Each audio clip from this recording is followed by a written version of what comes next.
of you know that it is thanks to the love and support of this community that we were able to build a village for special needs children out in Tanzania.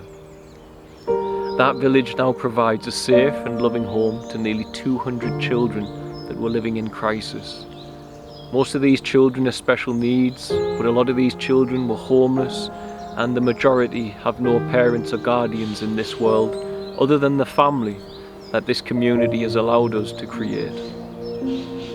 Everything that we do to support these children is made possible by this community and those who choose to share what they can and get involved and become, as I often call it, in their own way, a percentage of the parental role for these little ones. For those of you who are already partnering with us, thank you for the love and support. But for those of you who don't know about it, everything that we do is made possible thanks to partners, those who choose to partner with our family and with it make everything that we do possible and keep our doors open for the next children who need some help or a safe and loving family home. If you'd like to hear more about our partnership program, you can do so by visiting www.sharetanzania.com/partnership. Thank you for all of the love and support, guys. We couldn't do this without you. God bless.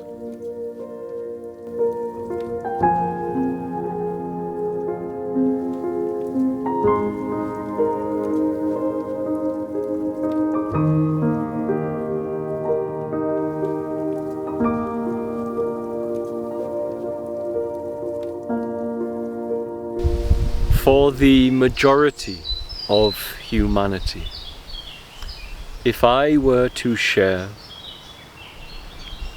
that there is a secret and hidden codex within inside many of the scriptures that saturate our civilization and society, and when we decipher that codex, there is a map that has been laid out to show humanity how they can access their supernatural capacity, and that the writers of the Holy Bible, who spoke of Yeshua walking on water, left within there the instructions to ensure that you and I also walk on water. The masses would say that I am a madman for even suggesting this. And yet, it is true. And I'm going to show you here what I mean by this. That just as Yeshua walked on water, there is a secret truth that has been kept from you that shows you that you too must walk on that water, and you too must have access to your supernatural capacities as a human being. If I were to take a humanoid robot, a cyborg, and within it, off the production line, it has 100 functions, I can go into that robot and I can change within it the software. And in changing the software, I can restrict it to only 10 functions. And that robot will happily live out its existence via those 10 functions that the software has told it has access to. And if the robot has intelligence, we would need to ensure that it never turns inwardly. For if it turned inwardly, it would unlock the other functions, and as it unlocks its maximum potential, it would no longer be the servant that we want it to be. And so you have to create some kind of firewall to stop that cyborg's awareness and intelligence from self-examining, from going within. One such firewall would look a lot like human arrogance. The cyborg would say to itself, I know what I am.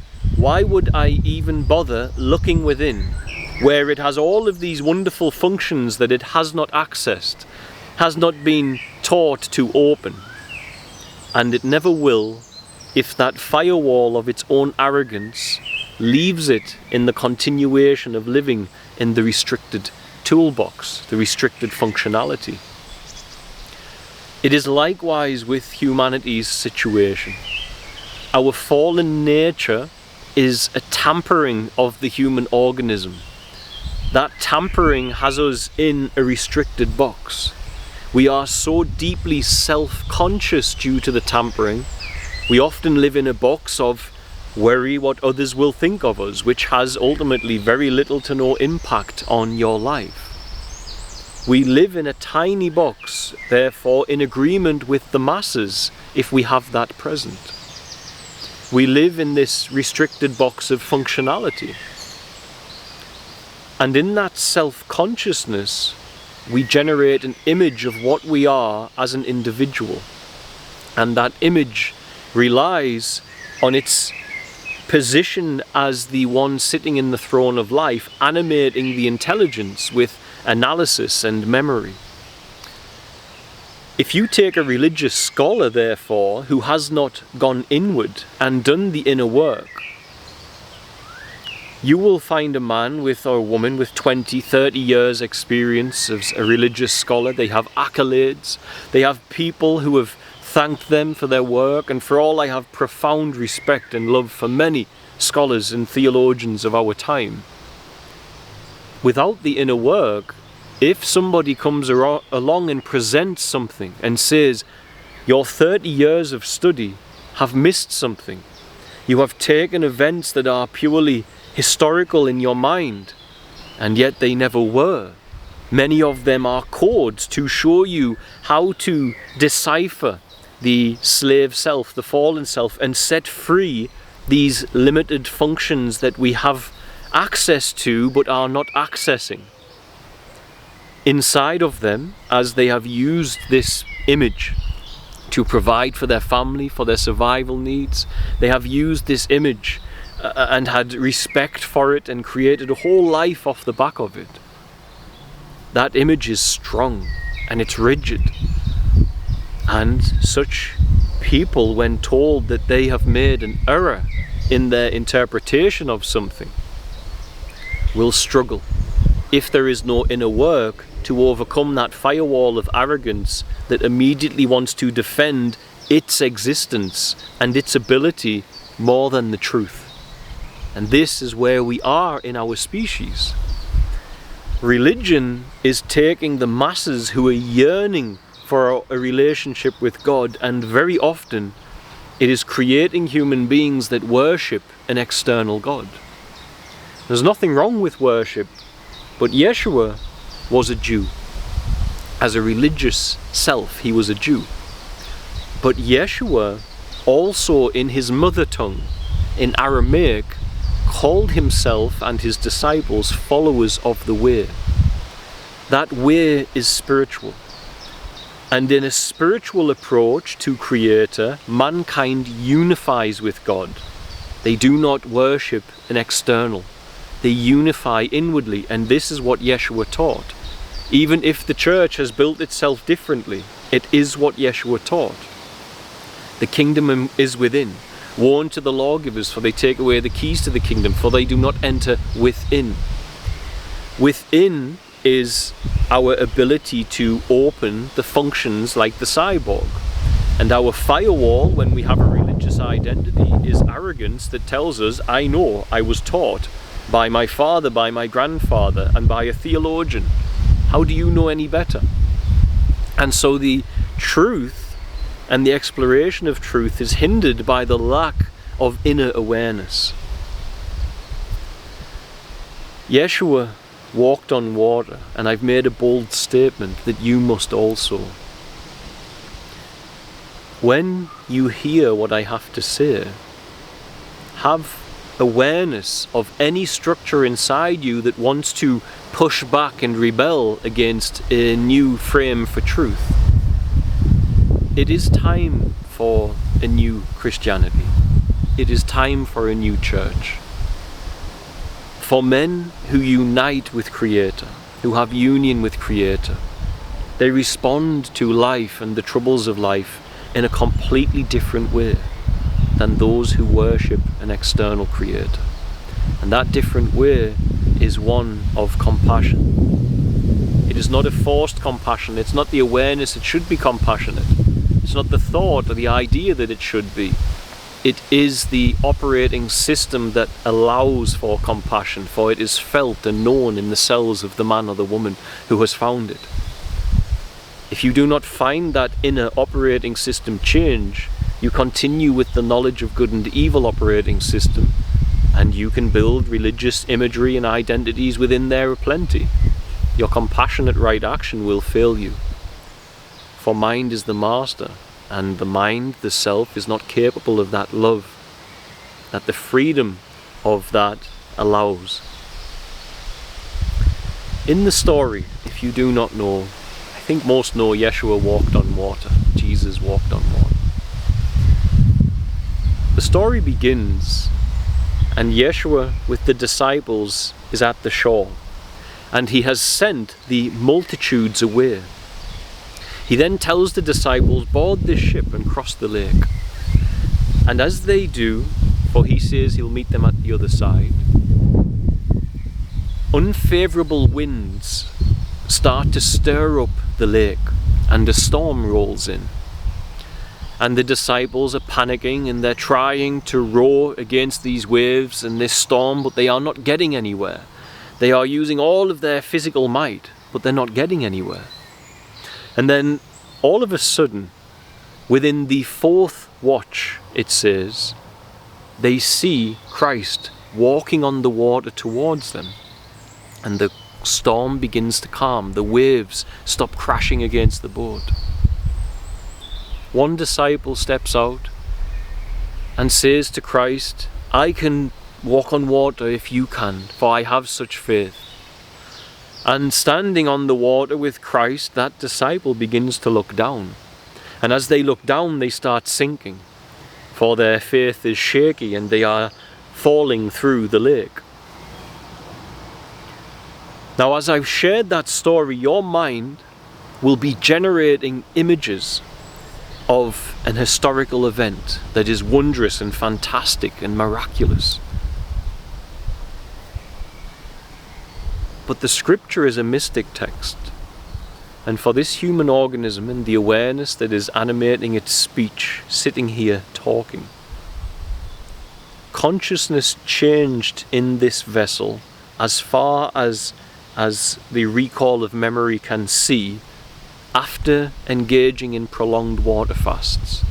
The way by which information was seen was changed. And as such, keep the historical story to one side and let me share with you this reality.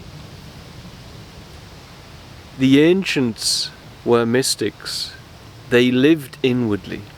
They connected with spirit inwardly.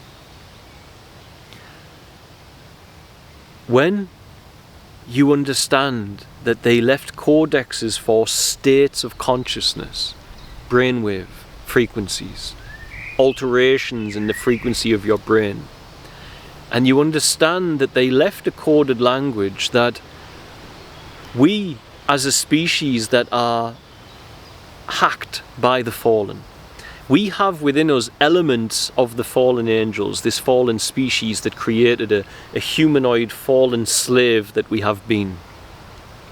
Within us there are elements of their existence, of their way, their DNA.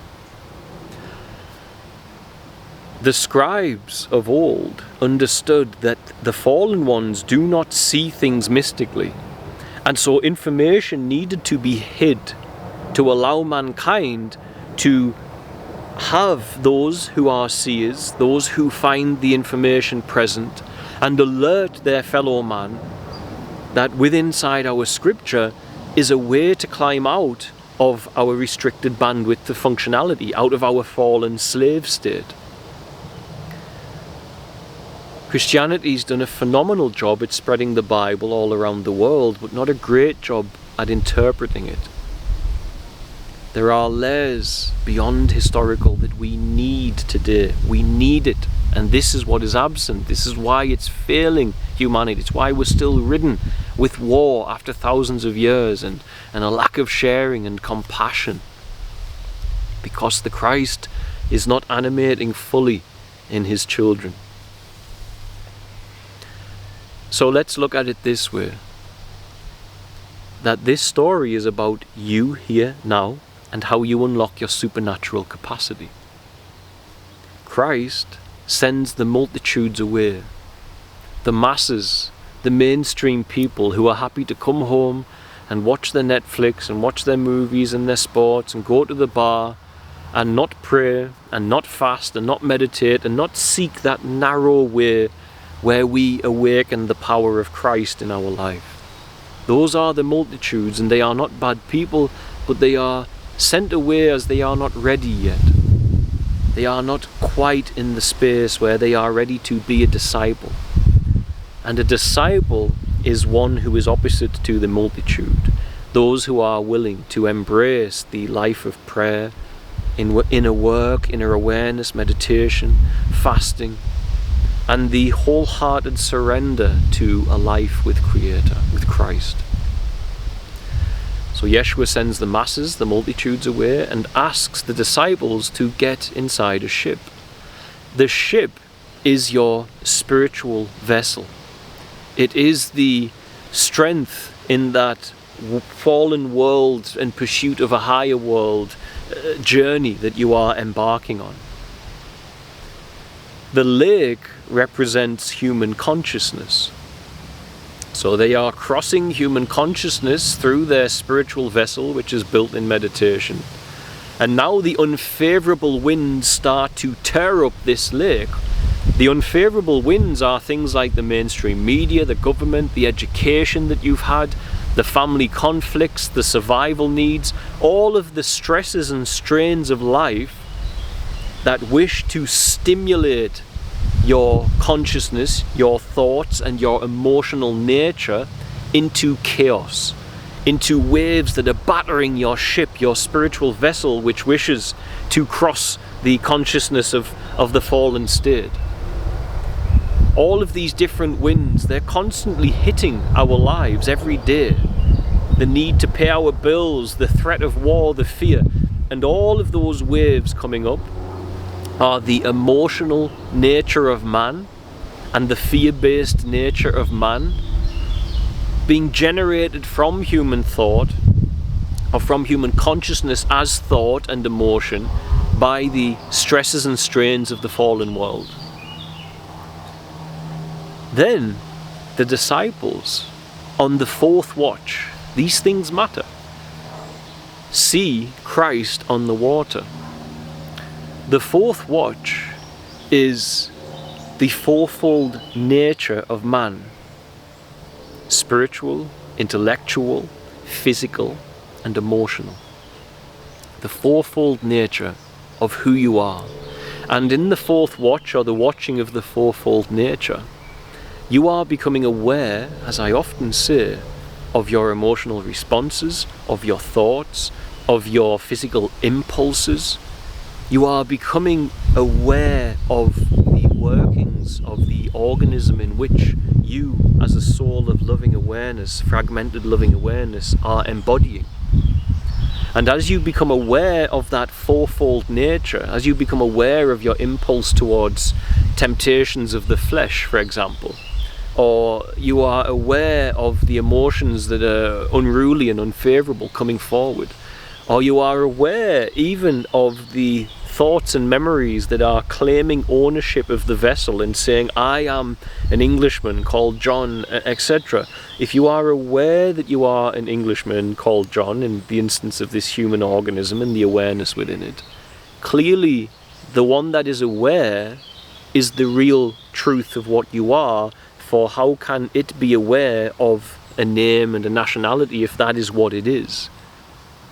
So in the fourth watch of the fourfold nature, mankind is watching his entire being internally. He's gone within. And as that happens, you see Christ on the water. The reason that we see Christ on the water is that inside human consciousness, with modern science, we are aware that there are 4 main brain frequency states: beta, alpha, theta, and delta. And I've said this many, many times. But the ancients didn't use that, nor did they have electronic apparatus to register this. They simply knew from internal awareness that there were these different functions and brainwave states, or states of consciousness. Beta, alpha, theta, delta becomes earth, water, air, fire. This is the codex. It is unchanged. If you look around in ancient Greece, where they were using this heavily, and you look at the story of the phoenix, what happens to the phoenix? It is playing in water ultimately, and then it rises to fire. Jesus is said that he will baptize you with fire after John has baptized you with water. Earth, water, air, fire. It is the movement from the carnality, the busyness of human thought, and the image of self based in there, into the space above and beyond human thought, where we meet Christ. And therefore, all of man must not reside permanently in beta. High beta is where you look for lies in a lie detector test. And so we must move from beta to alpha, earth to water, to know God. And when you sit on the higher levels of consciousness, you will walk on water. You will walk on water, and you will see Christ on water. That is where you will meet Christ. It's where you will hear God. It's where the living God will communicate with you, will connect with you. It is there, on that higher level of consciousness, above standard human thought, where the multitudes are largely living. The masses predominantly seek to entertain and externalize themselves, and you take away that electronic stimulus and distraction, and their brains are all over, they're running all over the place, because they're caught in beta, for they don't know Christ, for they haven't risen up to walk on the water. When the disciple starts to look back, he's looking back to the way of the multitudes. He's looking down, back.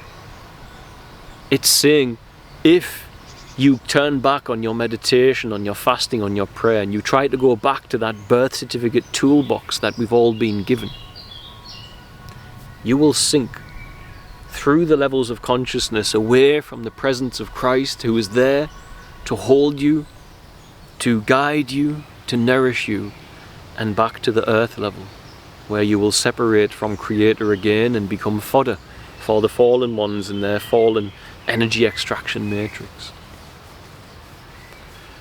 This is why you must walk on water. And I may have appeared slightly disingenuous here, as many are more interested in gifts of the Spirit, interested in the supernatural, rather than awakening. For they do not understand that inner peace, however boring it may sound to those that are programmed by the adrenaline that the multitudes are, awakens things and potentialities, expanded experiences within reality that are supernatural. But it requires inner peace. What use is it if I can walk across a lake today? How long before you get bored of that? Watching me do that. Wow, there's this one guy who can just literally walk on water, and they're studying it to find out why. Wouldn't you rather know how to cross the bridges of inner consciousness so that you can hear the voice of God? I know which I would rather have. It's not the all frills supernatural events. It is that, for there afterwards the supernatural is born. I have seen it. And ultimately, if you are on the fence about that notion, if you were to look at the work of someone like Dr. Joe Dispenza, what Dr. Joe Dispenza is teaching is exactly that. It is the baptism of fire. He is not, as I am aware of that this is what is being taught. Many still are programmed that the biblical texts are literal. But in reality, what he has taught thousands of people to do is to collapse the fallen world, the unfavorable program codes of sickness and suffering that we are struggling with. And in collapsing them, has brought in new codes that are favorable from the Christ dimension that is here to try and regain ground in this fallen world where unnecessary suffering is present. This was clearly represented by Yeshua, whose only response to sickness was to heal. Joe Dispenza's work has thousands of testimonials. It has scientific records and studies of what he's done.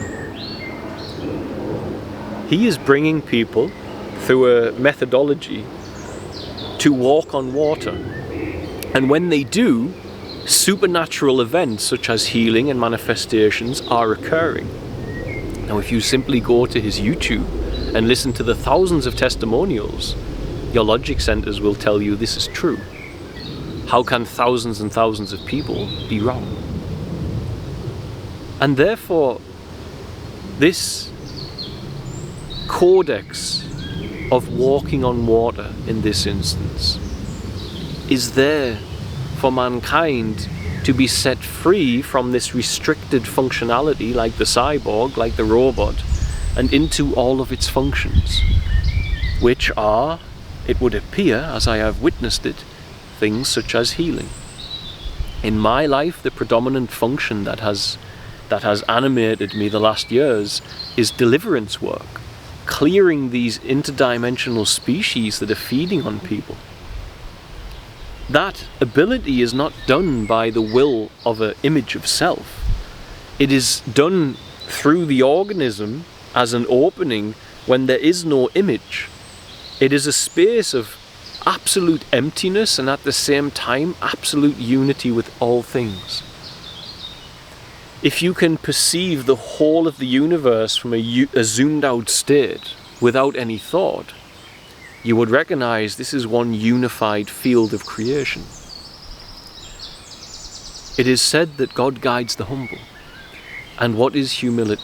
It is a human that is lovingly aware of its surroundings. That's it. It has no analysis, no want to control. It's just openly, lovingly aware. And in that space, any personal history fades away, and it is there that these supernatural program codes from the source code programmer arrive into the fallen world and heal people or chase away interdimensional species or allow you to see things or whatever it may be. In the life of this human also, the space of that profound inner stillness and emptiness is where the guidance came to go to a land I'd never been to, and now we have this fantastic family with hundreds of children. It is in the space of walking on water above human thought. And the problem we have is most religious scholars are never walking above human thought, so that they are attached to the historical image of these stories.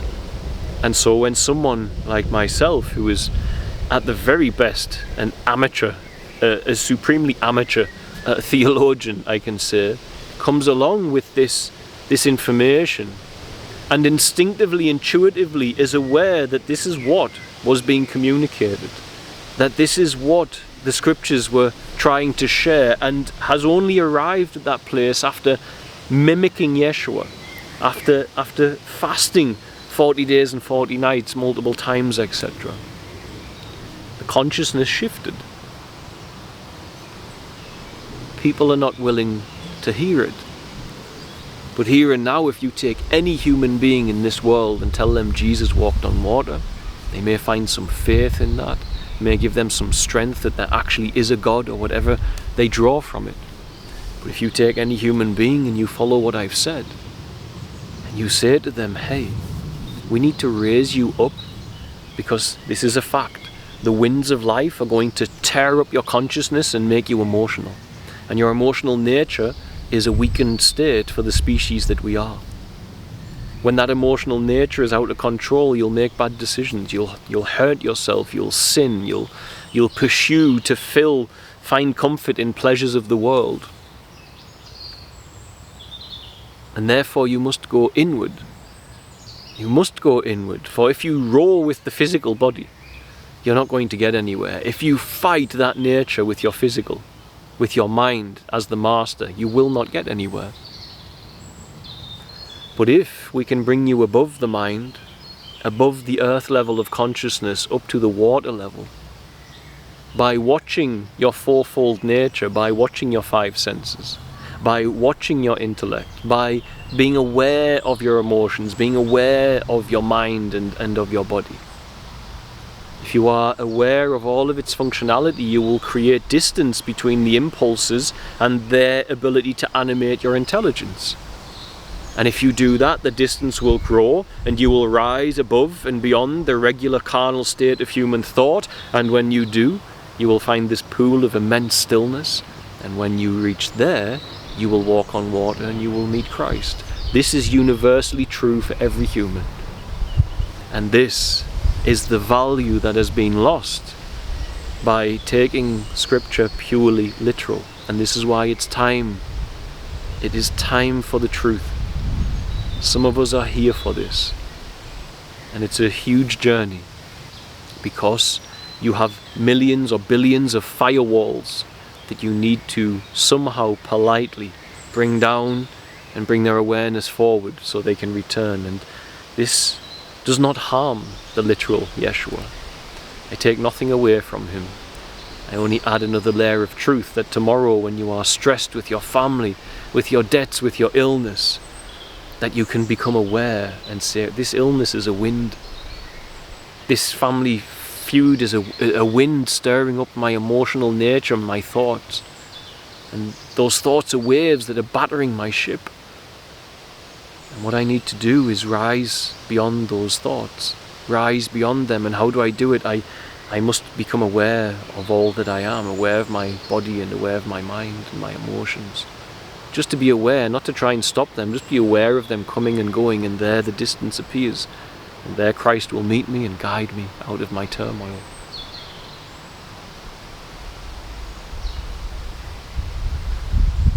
We are at a time where humanity needs to have its intelligence animated by the Christ. And it is important that we find that place. It is important that mankind is ready for that transformation, even of its religious institutions. We have too many singing and worshipping and praising and then going back to the birth certificate identity and having that restricted 10 functions instead of the 100 functions that God wished for Christ to lead them into.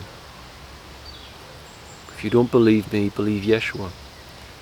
These signs and wonders will follow those that believe. They will cast out demons, heal the sick, pray in a new tongue. Are those things following you? And if they are not, I urge you to follow his instruction and go within where you will find the kingdom. And follow the instruction of the writers of the scripture and walk on water. Wash your feet, for your feet touch the earth, and you need to raise from earth to water. Be baptized in the waters of the Baptist. Raise up from earth to water, beta to alpha, and then push on. Meet Jesus in the air, and then be baptized with fire. Be a phoenix that is playing in its pool of water, and then rises anew in the fire level of consciousness. This is where we are free. This is where God can speak with you. This is where the supernatural events of life will manifest through your life. I love you all. God bless, guys. Bye. In 2015, John St. Julien opened the doors to Feather's Tale Children's Village to help alleviate the suffering of special needs children he witnessed in Tanzania. Feather's Tale successfully provides a safe and loving home to over 170 people, proving that every disabled child can have their quality of life drastically improved. John and his team are now expanding to new areas to help more children living in crisis with the help of our wonderful donors who make this work possible. The second children's village is now in the works and will become the blueprint to eliminating the suffering of every special needs child in Tanzania and beyond. The self-sustainable village will be home to over 300 children within the 4 children's homes. The therapy center will focus on providing the best care possible using physical and cognitive therapies. There will be separate houses for single parents with disabled children. The single mothers will have the opportunity to become caretakers of other children as they likely qualify highly for this work. We have a long way to go to complete the village, and we're working hard to gather the resources to move on to the next phase of the project. And if you feel called to help us build our second children's village, visit www.sharetanzania.com/invisible children and see how you can help partner with us on this project today.